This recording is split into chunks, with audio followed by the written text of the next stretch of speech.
ওম শান্তি। সাকার বাংলা মুরলী 18 নভেম্বর 2025। আজকে বাবা বলেছেন, মিষ্টি বাচ্চারা, তোমরাই হলে প্রকৃত অলৌকিক জাদুঘর। তোমাদের মানব থেকে দেবতা হওয়ার জাদু শিখতে হবে। এই সময় পরম শিক্ষক পরমপিতা পরমাত্মা শিক্ষার সাথে সাথে তিনি যেমন জাদুঘর, এবং বাচ্চাদেরকেও এখন তিনি জাদুঘরই শেখাচ্ছেন।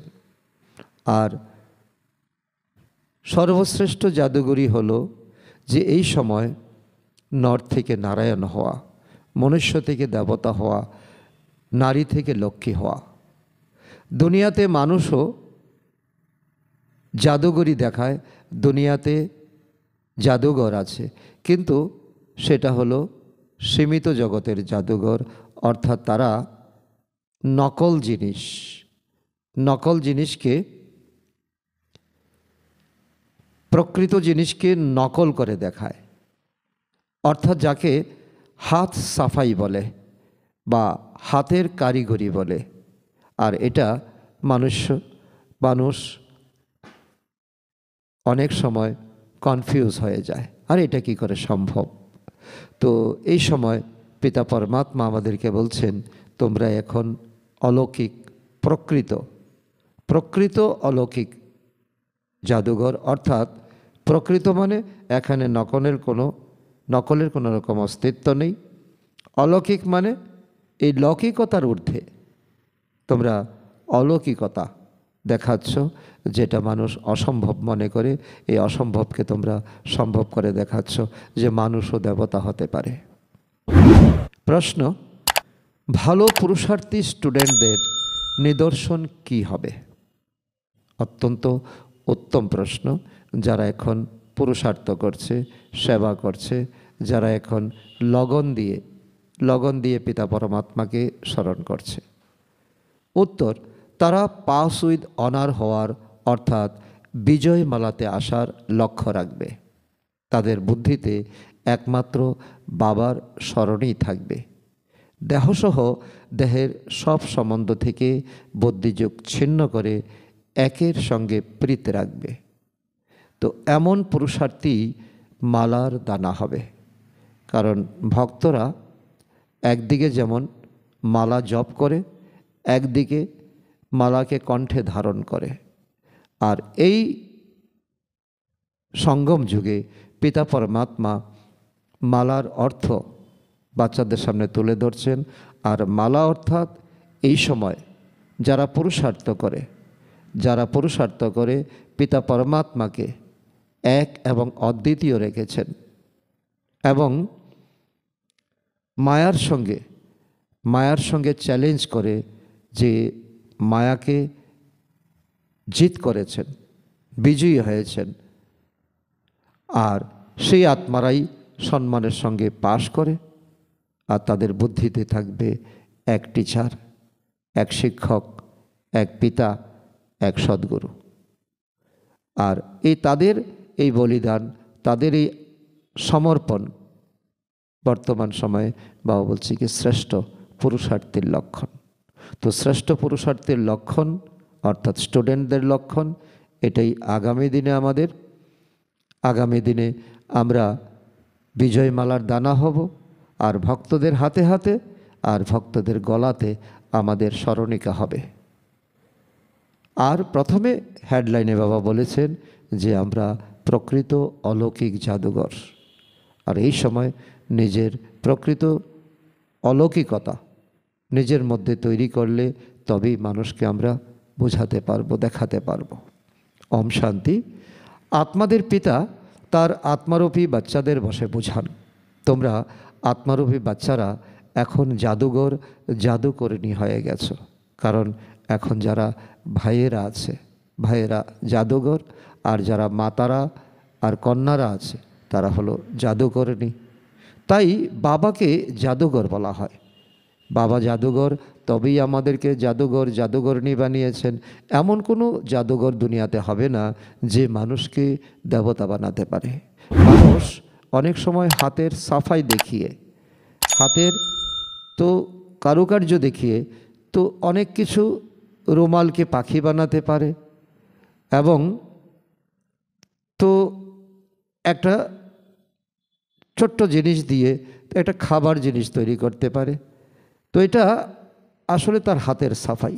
কিন্তু কেউ কোনো দিন মানুষ থেকে দেবতা তৈরি করতে পারবে না। এ তো জাদুঘরি, তাই না? এই সময় পিতা পরমাত্মা এমন শক্তি দিচ্ছেন, এমন সৌন্দর্য দিচ্ছেন, তোমরা কত বড় উপার্জনের রাস্তা বলে দাও, তাই না? এখন ভক্তরা পথে লোটালোটি করছিল আর তোমরা এখন প্রকৃত রাস্তা বলে দিচ্ছ। স্কুলেও টিচাররা উপার্জন করা শেখায়, পড়া তো উপার্জনই, তাই না? ভক্তি মার্গের কথা, শাস্ত্র ইত্যাদি শোনা তো একে পড়া বলা যাবে না।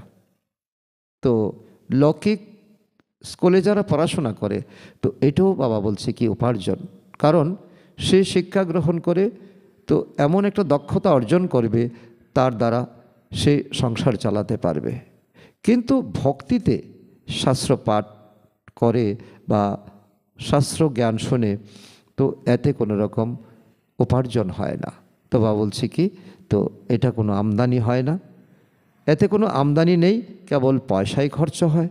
বাবা বোঝান ভক্তি মার্গে কত চিত্র বানিয়ে, কত মন্দির বানিয়ে, কত মূর্তি বানিয়ে তো ভক্তি করতে করতে তোমরা কত পয়সা খরচ করে ফেলেছ, তীর্থযাত্রায় গেছো এবং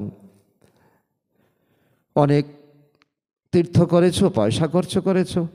টিচার তো তবু রোজগার করতে শেখান, তার দ্বারা আজীবিকা অর্থাৎ জীবন ধারণ হয়। বাচ্চারা তোমরা পড়া কত উঁচু পড়া পড়ো, কারণ এই সময় তোমাদের কোনো ফিলোসফি নয়, এই সময় তোমাদের স্পিরিচুয়ালিটি শেখানো হচ্ছে। সবাইকে পড়তে হবে না, এই সময় তো সকলে স্টুডেন্ট। বাচ্চারা তোমরা মানুষকে দেবতায় পরিণত করো। ওই পড়া থেকে তো লৌকিক দুনিয়ার পড়া অনেক রকমের আছে, সেখানে কেউ টিচার হতে পারে, সেখানে কেউ ডাক্তার হতে পারে, ইঞ্জিনিয়ার হতে পারে, কেউ ব্যারিস্টার হতে পারে, তাও এক জন্মের জন্য। ব্যারিস্টার হলো, ইঞ্জিনিয়ার হলো, তো এই কত রাত দিনের তফাৎ। তোমাদের মতো আত্মাদের শুদ্ধ নেশা থাকা উচিত, কারণ তোমরা এই সময় পড়াশোনা করে 21 জীবনের জন্য, এক জন্মের জন্য নয়, 21 জীবনের জন্য কামাই জমা করছো। তো এই তোমাদের হলো গুপ্ত নেশা, এ তো অসীম জগতের পিতার জাদু।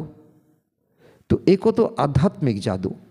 পরম আত্মাকে স্মরণ করতে করতে তোমরা আত্মারা শতপ্রধান হয়ে যাও। সন্ন্যাসীরা যেমন বলে, তুমি মনে করো কাউকে সন্ন্যাস ধর্মে দীক্ষা দেওয়া হলো এবং তাকে একটা গুফার মধ্যে বসিয়ে দেওয়া হলো এবং তাকে মন্ত্র দেওয়া হলো, তুমি বারবার একটা মন্ত্র উচ্চারণ করো, আমি সার, আমি সার, আমি সার, আমার অনেক বড় দেহ, আমি এই তো গুহা থেকে বের হতে পারবো না। তো এই মনে করে কুটিরে বসিয়ে দেওয়া হয়।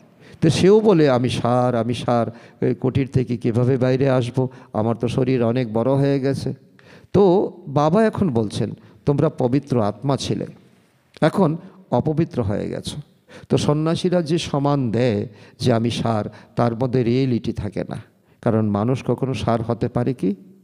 আর সে এইভাবে তো রটনা করে করে তো এখন কৃত্রিম একটা তো দৃশ্য সামনে ভাসিয়ে তুলছে, আমি সার, আমার শরীর অনেক মোটা হয়ে গেছে, আমি এই গুহা থেকে বেরোবো না। কিন্তু বাবা বলে তোমাদের আমি সঠিক আমি দিশা দেখাচ্ছি, তোমরা সত্যিই পবিত্র আত্মা ছিলে, এখন অপবিত্র হয়ে গেছো।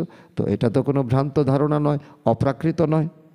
তো আবার বাবাকে স্মরণ করতে করতে তোমরা পবিত্র হয়ে যাবে। তো প্রত্যেকটা শব্দের মধ্যে এক জাদু মেশানো আছে। এই জ্ঞান শুনে তোমরা নর থেকে নারায়ণ আর মানুষ থেকে দেবতা হয়ে যাও। তো দেবতাদের তো কী ছিল? সার্বভৌমত্ব ছিল। বাচ্চারা তোমরা এখন শ্রীমতে চলে দৈবী সার্বভৌম রাজ্য স্থাপন করছো। তোমাদের একটা গ্যারান্টি জীবন ছিল, গ্যারান্টি রাজ্য ছিল। বাবা বলেন আমি এখন তোমাদের শ্রীমত দিচ্ছি। তো এই কথা সঠিক নাকি শাস্ত্রের মত সঠিক?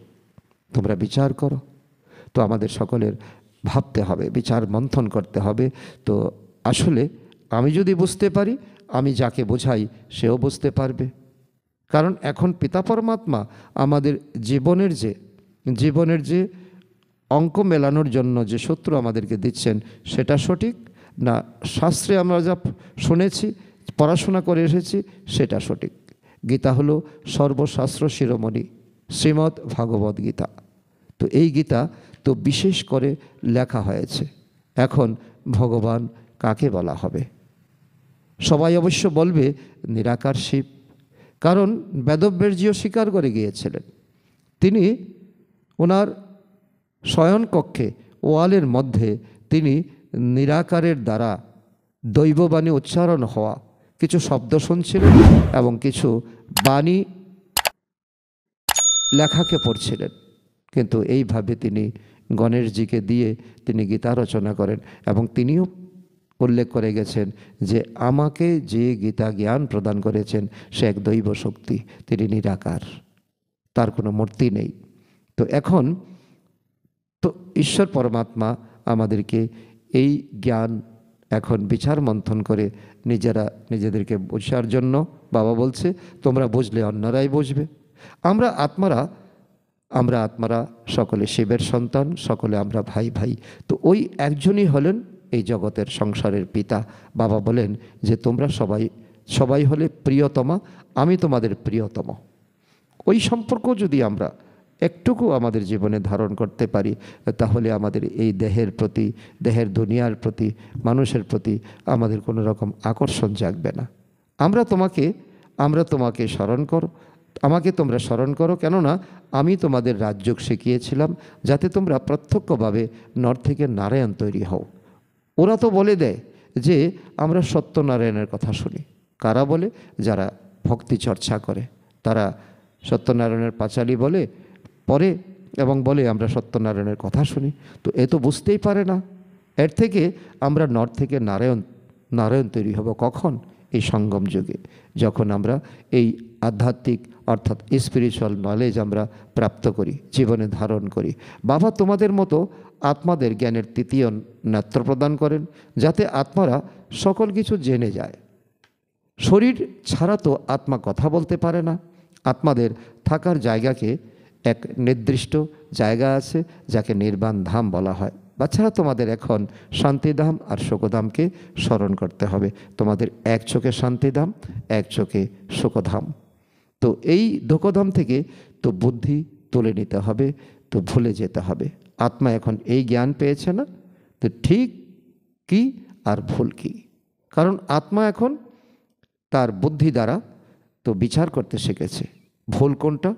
যেটা ভুল সেটাকে আমরা ধারণ করব না, যেটা সঠিক সেটাকে আমরা ধারণ করব। এই বোধটুকু হয়েছে। কর্ম অকর্ম বিকর্মের রহস্য বোঝানো হয়েছে। বাবা বাচ্চাদেরই বুঝিয়ে বলেন আর বাচ্চারাই এই কথা জানে। কর্ম কখন অকর্ম হয়, কখন বিকর্ম হয়, আর কখন পুণ্যকর্ম হয়। আর মানুষ তো বাবাকে জানে না, তার জন্য কর্ম সম্পর্কে মানুষের কোনো রকম ধারণা নেই। বাবা বলেন এই নাটকও বানানো হয়েছে রাবণ রাজ্যে সকলের কর্ম বিকর্ম হয়ে যায়। তো বাবা বলছেন কি, কর্ম তো বিকর্ম হতে হবে। কখন বিকর্ম হতে হবে? যখন আমরা বুদ্ধিভ্রষ্ট হয়ে যাই, যখন রাবণ রাজ্য হয়। শতযুগে কর্ম অকর্ম হয়। কেউ যদি জিজ্ঞাসা করে তো ওখানে বাচ্চা ইত্যাদি হয় না, বলবে ওকে বলা হয় নির্বিকারী দুনিয়া। সেখানে সন্তান হবে কিন্তু ভোগবলের দ্বারা নয়, যোগবলের দ্বারা। এটা অত্যন্ত ধারণযোগ্য কথা। ওখানে 5 বিঘার কথা থেকে আসবে। এ তো খুব সহজ কথা বোঝার মতো। এই কথা বাবা বুঝিয়ে বলেন। যে সঠিক মনে করে সে চট করে মেনে নেয়, ধারণা করে নেয়। কেউ যদি নাও বুঝতে পারে তাহলে পরের দিকে বুঝতে পারবে। তার উদাহরণ বাবা দিচ্ছেন, বন্যিশিখা দেখে পতঙ্গ আসে, চলে যায়, আবার আসে। তো এই অগ্নিশিখা এতে সব জলে শেষ হয়ে যাবে। তো এও বোঝানো হয় যে বাকি বন্যিশিখা আর কেউ নেই। কারণ বাবা বলছে তো ও তো সাধারণ। কারণ এক হচ্ছে কি বন্যিশিখা, স্থূল বন্যিশিখা যেটা দীপাবলিতে জ্বলে, আর এই শিখাকে দেখে যেখানে তেজময় লাইট থাকে সেখানে এক পতঙ্গ, বিশেষ পতঙ্গ, তারা এসে উড়ে মরে যায়, আবার কেউ ঘুরে চলে যায়, আবারও আসে। তো এখানে বাবা উদাহরণ দিচ্ছেন, বন্যশিখাতে পতঙ্গ অনেক জলে মরে যায়, তো দীপাবলিতে কত ছোট ছোট মশা পোকা বের হয়, তারাও মরে যায়। তো বেঁচে থাকা আর মরে যাওয়া, তো বাবা বোঝাতে থাকেন পরের দিকে অনেক জন্ম নেবে আর মরে যাবে।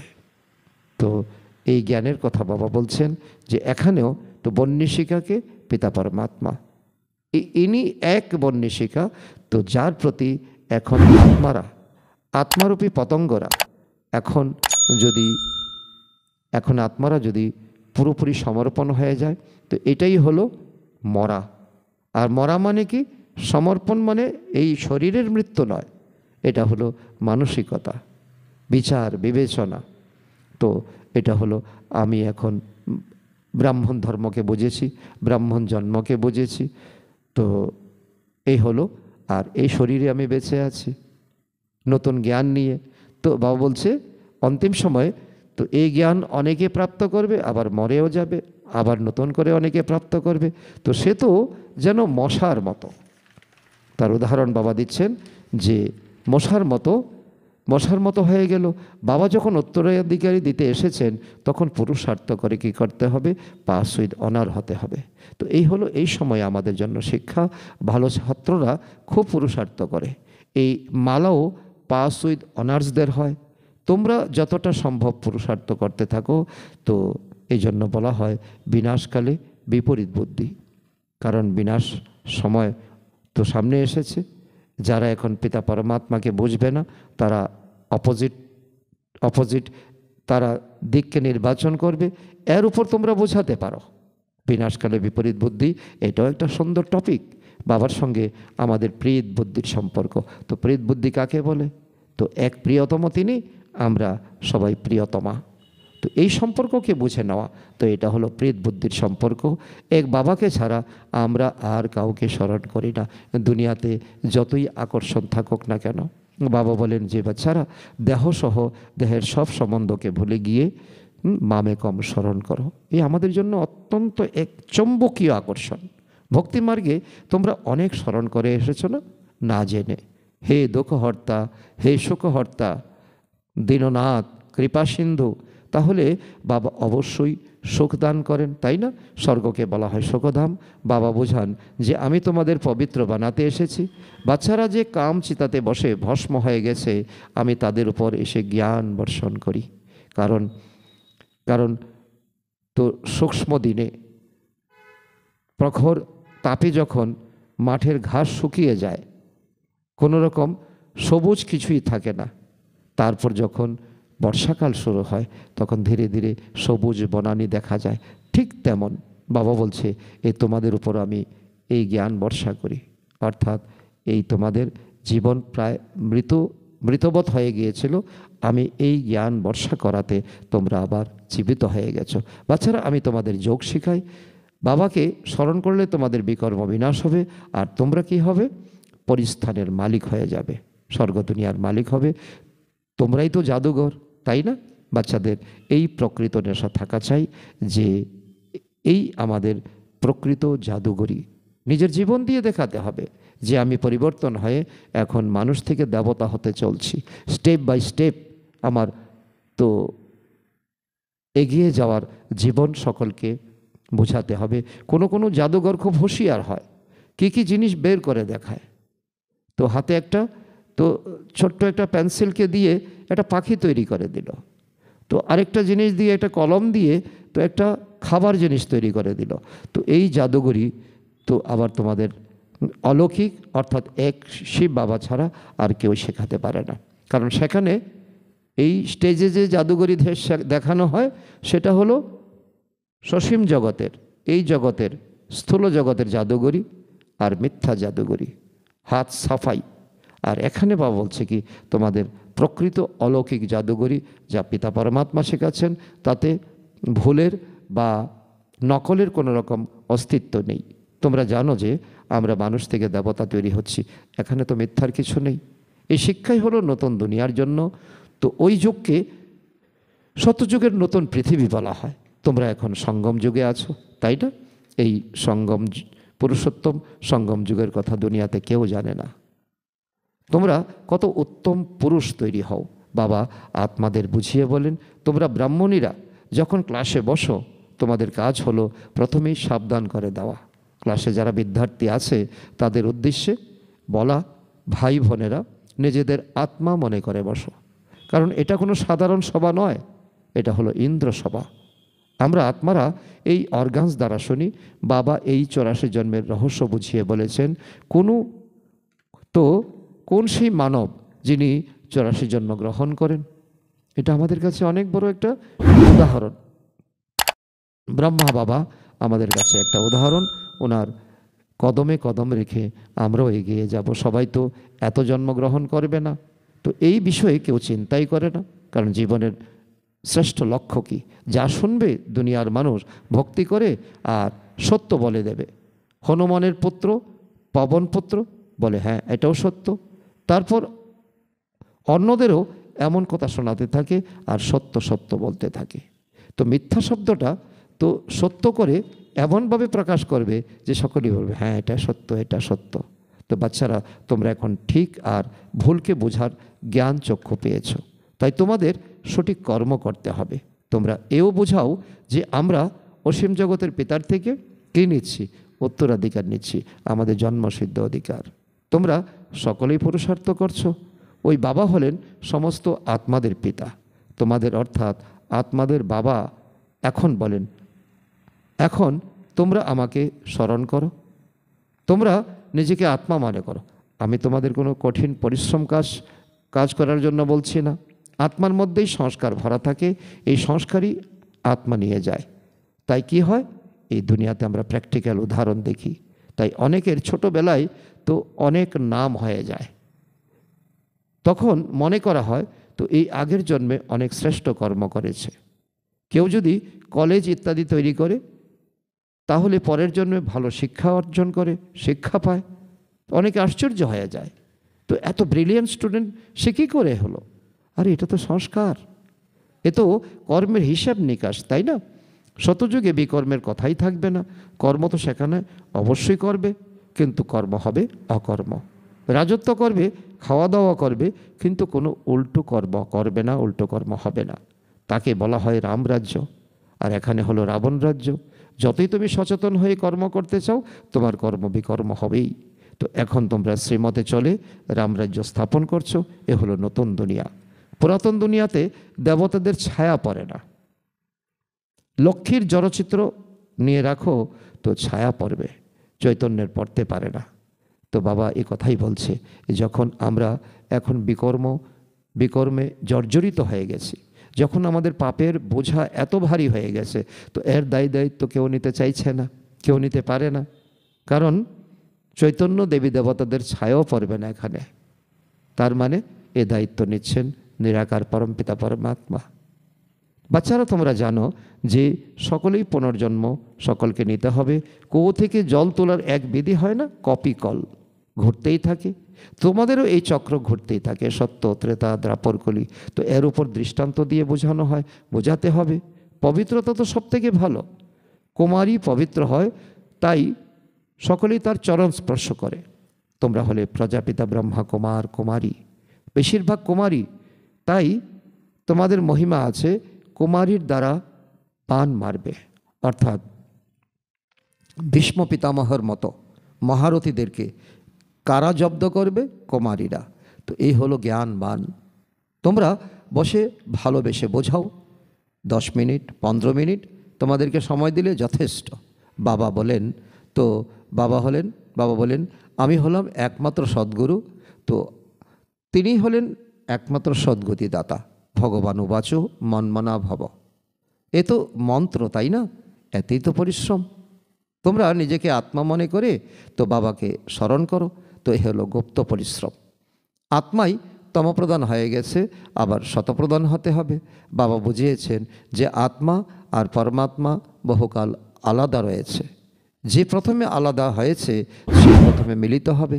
বাবা তাই বলেন, আমার অতি প্রিয় হারানিধি বাচ্চারা, বাবা জানেন যে কবে থেকে ভক্তি শুরু হয়েছে। সবই অর্ধেক অর্ধেক অর্ধেক অর্ধেক কল্প জ্ঞান আর অর্ধেক কল্প হলো ভক্তি। তো দিন রাতও দেখো 24 ঘন্টায়, তো 12 ঘন্টা AM আর 12 ঘন্টা PM হয়। তো কল্প অর্ধেক অর্ধেক, ব্রহ্মার দিন ব্রহ্মার রাত। তাহলে কলিযুগের আয়ু তো এত কেন বলে দেওয়া হয়েছে? এখনও 40,000 বছর বাকি রয়েছে। 4,32,000 বছরের মধ্যে অনেক সময় চলে গেছে। তোমরা এখন কোনটা ঠিক আর কোনটা ভুল তোমরা বলতে পারো। তোমরা এখন সঠিকভাবে বলো যে কল্পের টোটাল আয়ু হলো 5,000 বছর। এখন এই কলিযুগ পের হয়ে এখন সঙ্গম যুগের অনেক সময় চলে গেছে, আর অল্প সময় আছে। এখন বিনাশ সামনে খাড়া। ক্লিয়ার? সকলকে বলা উচিত। তো এর পরের দিকে তোমরা সন্ন্যাসীদেরকেও খুব ভালোবেসে বোঝাবে।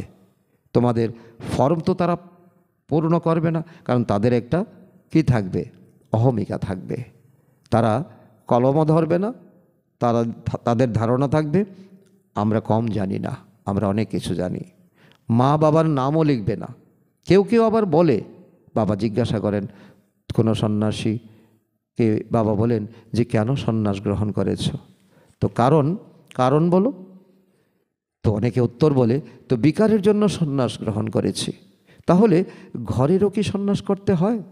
তো বিকারের জন্য সন্ন্যাস করেছো, ভালো কথা, কিন্তু ঘরকে ছেড়ে জঙ্গলে চলে গেছো কেন? স্ত্রী, পুত্র, কন্যা, মা, বাবা, তাদেরকে ফেলে চলে গেছো কেন? তোমরা এখন সম্পূর্ণ পুরানো দুনিয়ার প্রতি সন্ন্যাস করো। এখন বাবা বলছে, এখন তোমরা যে রাজযোগী আত্মা, তোমরা এখন পুরানো দুনিয়ার প্রতি সন্ন্যাস করো। তোমরা ঘরেই থাকো, আত্মমর্যাদায় থাকো। তোমাদের নতুন দুনিয়ার সাক্ষাৎ করিয়ে দেওয়া হয়েছে, তো সে হলো নির্বিকারী দুনিয়া। তো ওই দুনিয়াতে যেতে গেলে বর্তমান তোমাদের কিভাবে থাকতে হবে, কিভাবে চলতে হবে। হ্যাভেনলি গডফাদার হলেন স্বর্গ স্থাপনকারী। তিনি ফুলের বাগিচা তৈরি করেন, তিনি কাঁটাকে ফুলে পরিণত করেন। 1 নম্বর কাঁটা হলো কাম কাটারি। কামকে কাটারি বলা হয়, ক্রোধকে ভূত বলা হবে। দেবী দেবতারা তাদের কি? তাদের টাইটেল হলো ডবল অহিংসক। নির্বিকারী দেবতার সামনে বিকারী মানুষ সবাই মাথা নত করে, কারণ তো বিকারী মানুষের কোনো গুণ নাই, আর নির্বিকারী দেবতাদের গুণ আছে। এখন তোমরা বাচ্চারা জানো যে আমরা এখানে পড়ার জন্য বসেছি। বাকি ওই সৎসঙ্গ ইত্যাদিতে যাওয়া তো এ হলো সাধারণ কথা। ওখানে ওরা ঈশ্বরকে সর্বব্যাপী বলে দেয়। বাবা কখনো সর্বব্যাপী হন কি? বাবার থেকে তোমরা বাচ্চারা উত্তরাধিকার পাও। বাবা এসে পুরানো দুনিয়াকে নতুন দুনিয়া অর্থাৎ স্বর্গ দুনিয়াতে পরিণত করেন। কেউ কেউ তো নরককে নরক বলে মানেই না। বিত্তবান মানুষরা মনে করে তো স্বর্গে আবার নতুন কি রাখা আছে, এখানেই তো স্বর্গ। আমাদের কাছে ধন আছে, মহল আছে, বিমান ইত্যাদি সব কিছু আছে, তো আমাদের তো এটাই হলো স্বর্গ। তাদের জন্য নরক যারা নোংরা আবর্জনার মধ্যে থাকে। তাই ভারত কত গরিব কাঙ্গাল। আবার এই হিস্ট্রি জিওগ্রাফি রিপিট হয়। তোমাদের নেশা থাকা উচিত যে বাবা আমাদের আবার ডবল মুকুটধারী বানান। বাবা বলছি কি, তো এখন দুনিয়ার যারা বড় লোক তারা কি হবে? তারা গরিবে পরিণত হবে। যারা গরিব তাদের মাথায় ডবল মুকুট পড়বে। তো আমাদের কত বড় নেশা এই সঙ্গম যুগে। আমাদের নাই থাকুক টাকা পয়সা, ধন মহল, গাড়ি বাড়ি, কিন্তু আমাদের নেশা তো আছে। তোমরা অতীত, বর্তমান এবং ভবিষ্যৎকে জেনে গেছো। শতযুগ ত্রেতা যুগের কাহিনী বাবা বলে দিয়েছেন। তারপর মাঝে আমরা নিচে নেমে যাই। বাম মার্গ হলো বিকারী মার্গ। বাবা এখন আবার এসেছেন কেন? তোমাদেরকে এখন সদর্শন চক্রধারী বানাতে। এমন নয় যে তোমরা এমন চক্র ঘোরাও যাতে গলা কেটে যায়। সদর্শন চক্র কোনো হিংসক নয়। কৃষ্ণের হাতে চক্র দেখানো হয়েছে, তিনি দৈত্যদের মারতেন, তিনি অকাসুর বকাসুরকে মারতেন। তো এমন কথা তো হতেই পারে না। কৃষ্ণ যেখানে সর্বশ্রেষ্ঠ দেবতা, আর তিনি কিনা হত্যাকারী হতে পারেন? তোমরা বুঝতে পারো যে আমরা ব্রাহ্মণরাই হলাম সদর্শন চক্রধারী। আমাদের এই সৃষ্টির আদি মধ্য অন্তের জ্ঞান আছে। ওখানে দেবতাদের তো এই জ্ঞান থাকবেই না। ওখানে হলো সদ্গতি, তাই তাকে বলা হয় দিন। সেখানে কোনো রকম অজ্ঞানতার কোনো চান্স নেই। রাতেই যত সমস্যা, অর্থাৎ দ্রাপর থেকে। তো ভক্তিতে দর্শন করার জন্য কত হরযোগ ইত্যাদি করে। নোধা ভক্তি যারা করে তো তারা তাদের প্রাণ দান করার জন্য তৈরি হয়ে যায়, তখন সাক্ষাৎকার হয়। ড্রামা অনুসারে তাদের চাহিদা অল্পকালের জন্য পূর্ণ হয়, বাকি ঈশ্বর কিছুই করেন না। অর্ধেক গল্প ধরে ভক্তির পাঠ চলতে থাকে। তো এইভাবেই ভক্তি, তারপর জ্ঞান। আচ্ছা, মিষ্টি মিষ্টি হারানিধি বাচ্চাদের প্রতি মাতা পিতা বাপদাদার স্মরণের স্নেহ সুমন আর সুপ্রভাত। আত্মাদের পিতা তার আত্মারূপী বাচ্চাদের জানাচ্ছেন নমস্কার। আমরা আত্মারূপী সন্তানরা আমাদের মাতা পিতা বাপদাদাকে জানাই স্মরণের স্নেহ সুমন, সুপ্রভাত ও নমস্কার। ধারণার জন্য মুখ্য সার: 1 নম্বর, এই আধ্যাত্মিক নেশায় থাকতে হবে যে বাবা আমাদের ডবল মুকুটধারী বানাচ্ছেন। আমরা হলাম সুদর্শন চক্রধারী ব্রাহ্মণ। অতীত, বর্তমান এবং ভবিষ্যতের জ্ঞান বুদ্ধিতে ধারণ করে চলতে হবে। নাম্বার 2, পাস উইথ অনার হওয়ার জন্য বাবার প্রতি প্রকৃত ভালোবাসা রাখতে হবে। বাবাকে স্মরণের গুপ্ত পরিশ্রম করতে হবে। বরদান: নিজের ডবল লাইট স্বরূপের দ্বারা আগত সকল বিঘ্নগুলিকে অতিক্রমকারী তীব্র পুরুষার্থী ভব। তার অর্থ হলো, আগত বিঘ্নগুলি দেখে ক্লান্ত বা হৃদয় বিদীর্ণ হওয়ার পরিবর্তে নিজেকে আত্মিক জ্যোতিস্বরূপ আর নিমিত্ত ভাবের ডবল লাইট স্বরূপের দ্বারা সেকেন্ডে হাই জাম্প দাও। বিঘ্নরূপী পাথর ভাঙতে সময় নষ্ট করো না, জাম্প লাগাও আর সেকেন্ডে পার হয়ে যাও। ক্ষণিকের বিস্মৃতির কারণে সহজ মার্গকে জটিল বানিও না। নিজের জীবনের ভবিষ্যতের শ্রেষ্ঠ লক্ষ্যকে স্পষ্ট দেখে তীব্র পুরুষার্থী হও। বাপদাদা বা বিশ্বের সকলে তোমাদেরকে যে স্বরূপে দেখেছে সেই শ্রেষ্ঠ স্বরূপে সদা স্থিত থাকো। স্লোগান: সদা খুশিতে থাকা আর খুশি বিতরণ করা, এটাই হলো সবথেকে বড় নেশা। অব্যক্ত ইশারা: অশরীরী বা বিদেহী স্থিতির অভ্যাস বাড়াও। এখন সংগঠিত রূপে একটাই সদ্য সংকল্প অর্থাৎ একরস স্থিতি বানানোর অভ্যাস করো, তবেই সমগ্র বিশ্বে শক্তিসেনার নাম সুপ্রসিদ্ধ হবে। যখন চাও শরীরের আধার নাও, আর যখন চাও শরীরের আধার ছেড়ে নিজের অশরীরী স্বরূপে স্থিত হয়ে যাও। যেরকম শরীর ধারণ করেছ সেরকম শরীর থেকে পৃথক হয়ে যাও। এই অনুভবই হলো অন্তিম পরীক্ষায় ফার্স্ট নম্বর নিয়ে আসার আধার। আচ্ছা, ওম শান্তি।